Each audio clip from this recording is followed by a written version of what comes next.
നിങ്ങളുടെ favourite shows ഇനി ഒരിക്കലും മിസ്സാവില്ല. ഇപ്പോൾ C5-ലൂടെ കാണും നിങ്ങളുടെ ഫേവറേറ്റ് ഷോ തികച്ചും സൗജന്യമായി. എനിക്ക് പകരക്കാരിയായ അർച്ചന അതൊട്ടും നല്ലതിനല്ല. എന്റെ ടെൻഷൻ വേറെയാ ചേച്ചി. ഞാൻ പറഞ്ഞില്ലേ, ബിസിനസ് ടൂർ ഇപ്പൊ ഹണിമൂണായി മാറി. ഇനി അവള് ഗർഭിണി വല്ലോ ആയാലോ?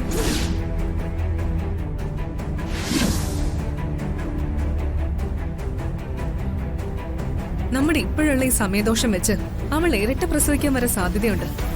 അത്രയ്ക്ക് ബെസ്റ്റ് ടൈമാണല്ലോ നമ്മുടേത്. നീ പേടിക്കണ്ട.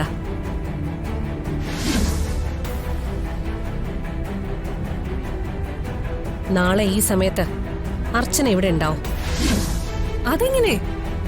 അവരവിടെ നിന്ന് വേറെ ഇങ്ങോട്ടോ പോവാണെന്ന്. തിരികെ വരേണ്ടി വന്നാൽ, അങ്ങനൊരു സാഹചര്യം ഉണ്ടായാൽ വന്നല്ലേ പറ്റൂ. അതെന്ത് സാഹചര്യം? തിരികെ വരാനും മാത്രം എന്ത് സാഹചര്യമുള്ള? ഇല്ലെങ്കില് നമ്മൾ ഉണ്ടാക്കും.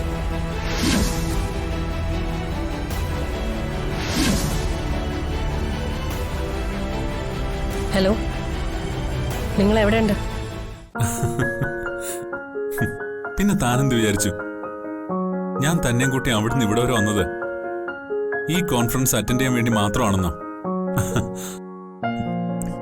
കോൺഫറൻസിന്റെ കൂടെ ഇയാളോടൊപ്പം ഒരു കറക്കം, അത് ഞാൻ നേരത്തെ വിചാരിച്ചതാ. പിന്നെ താജ്മഹൽ ഞാൻ പലവട്ടം കണ്ടിട്ടുണ്ടെങ്കിലും ഇയാളോടൊപ്പം വന്നൊന്ന് കാണണമെന്ന് തോന്നി. സത്യം പറയാലോ, ഫ്രണ്ട്സിന്റെ കൂടെ വന്നപ്പോഴൊന്നും ഇന്നത്തെ പോലെ എൻജോയ് ചെയ്യാൻ പറ്റില്ലെന്നുള്ളതാ സത്യം. തനിക്കും സന്തോഷമായെന്ന് അറിയുമ്പോ ഞാൻ തനിക്ക് വേണ്ടി ചെയ്ത സർപ്രൈസുകളൊന്നും വെറുതെ ആയില്ലെന്ന് മനസ്സിലാവുമ്പോ ഉള്ളിലൊരു സന്തോഷം.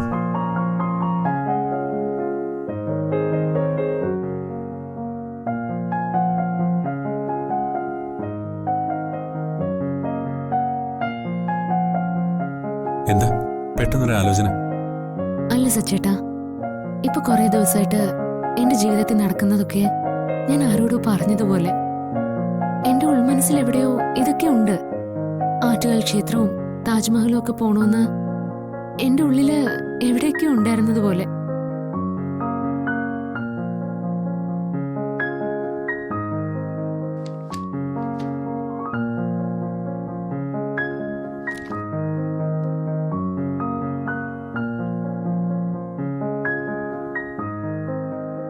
ഭാര്യയുടെ ഉള്ളറിയുന്നവനാവണം ഭർത്താവ്.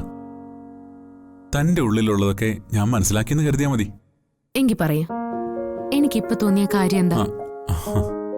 തനിക്കിപ്പോ തോന്നിയ കാര്യം എന്താന്ന് ചോദിച്ചാ ഞാൻ എന്താ പറയാ? സച്ചേട്ടനല്ലേ പറഞ്ഞത് എന്റെ ഉള്ളിലുള്ളതൊക്കെ സച്ചേട്ടന് മനസ്സിലാക്കാൻ പറ്റുന്നുണ്ടെന്ന്? അതൊന്നും എനിക്കറിയില്ല. സന്ദീപിനെ ആദരം കൂട്ടി നമുക്ക് എവിടേക്കെങ്കിലും പോണോന്ന് താനിപ്പോ ചിന്തിച്ചതുപോലും എനിക്കറിയില്ല. സത്യം, എനിക്കൊന്നും മനസ്സിലായിട്ടില്ലെന്നേ. എന്റെ ഈശ്വര, ഞാനിപ്പോ ചിന്തിച്ച അതാന്ന് എങ്ങനെ മനസ്സിലായേ? അതാണ് സിക്സ്ത് സെൻസ്. എനിക്കതുണ്ട്. ഓ പിന്നെ, സത്യം പറ, വെറുതെ ഊഹിച്ച് പറഞ്ഞതല്ലേ? എന്തായാലും ഞാൻ പറഞ്ഞ സത്യമായില്ലേ? അത് സത്യം തന്നെയാ. നമ്മളിങ്ങനെയൊക്കെ പോകുമ്പോ അവർക്ക് വിഷമം കാണില്ലേ? ചിലപ്പോ നമ്മളോടൊന്നും പറയാത്തതാവും പാവങ്ങള്. ഇനി ആ പേരും പറഞ്ഞ് എന്റെ കുട്ടി വിഷമിക്കണ്ട.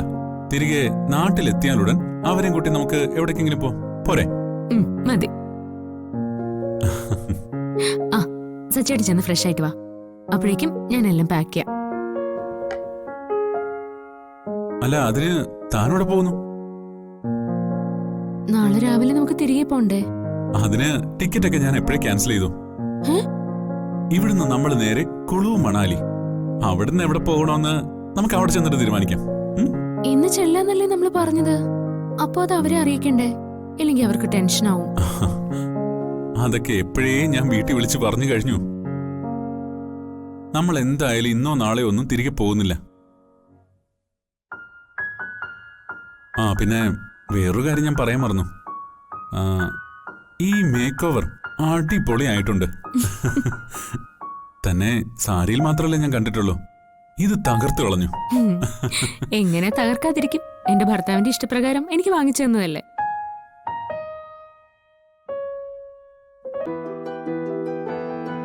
ആഹാ, എന്താ നീ കഴിക്കാതെ നോക്കിക്കൊണ്ടിരിക്കുന്നെ? ചേച്ചിയും കൂടെ വന്നിട്ട് കഴിക്കാന്ന് കരുതി. എന്നാ കഴിക്കാം.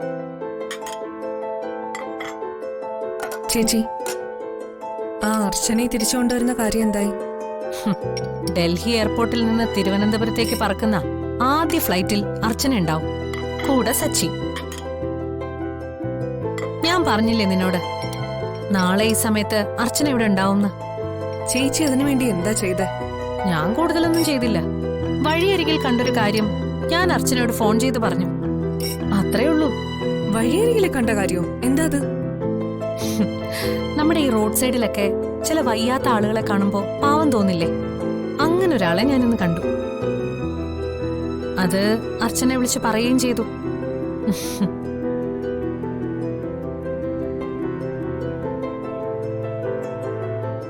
ആ, നിന്റെ മനസ്സ് നിറയെ സംശയങ്ങളാണെന്ന് എനിക്കറിയാം. അതൊക്കെ നമുക്ക് മാറ്റാം. എന്തായാലും നമ്മൾ വിചാരിച്ച കാര്യം നടന്നല്ലോ. ചേച്ചി കഴിക്കുന്നില്ലേ? ഏയ്, ഇന്ന് എന്ത് കഴിച്ചാലും എനിക്ക് ഇറങ്ങില്ല.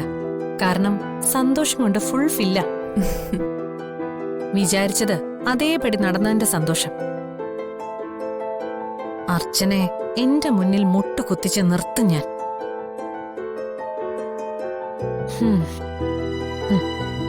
എന്റെ ചില കാര്യങ്ങൾ മനസ്സിലാക്കിയപ്പോ ഞാൻ അത്രയ്ക്ക് ഉണ്ടാവുള്ളൂ എന്ന് അവൾക്കൊരു തെറ്റിദ്ധാരണയുണ്ട്. അവന്തികയുടെ പകുതി അഭ്യാസം പോലും അർച്ചന ഇതുവരെ കണ്ടിട്ടില്ല. മുഴുവൻ അഭ്യാസവും കാണാൻ ഈ വീട്ടിലാരും ബാക്കി ഉണ്ടാവുകയില്ല.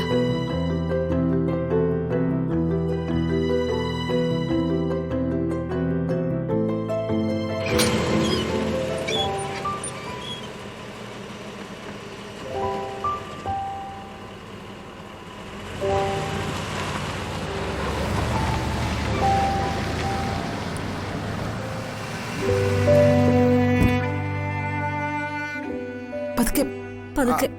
കമലേ, മാഷൊന്ന് പിടിച്ച്. പതുക്കെ.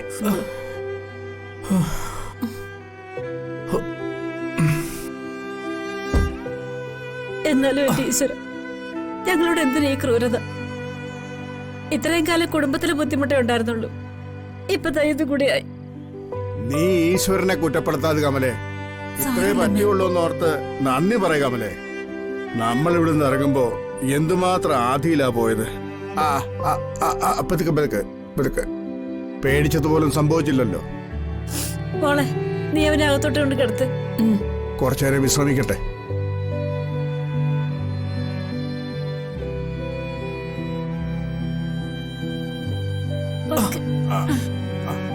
ഞാൻ ആ ടാക്സിക്കാരനെ ഒന്ന് പറഞ്ഞു വിട്ടു.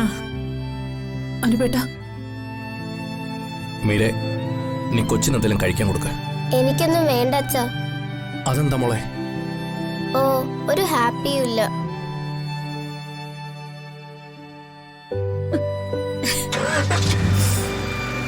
കരയണ്ടമ്മേ, ഇത്രയല്ലേ പറ്റുള്ളൂ.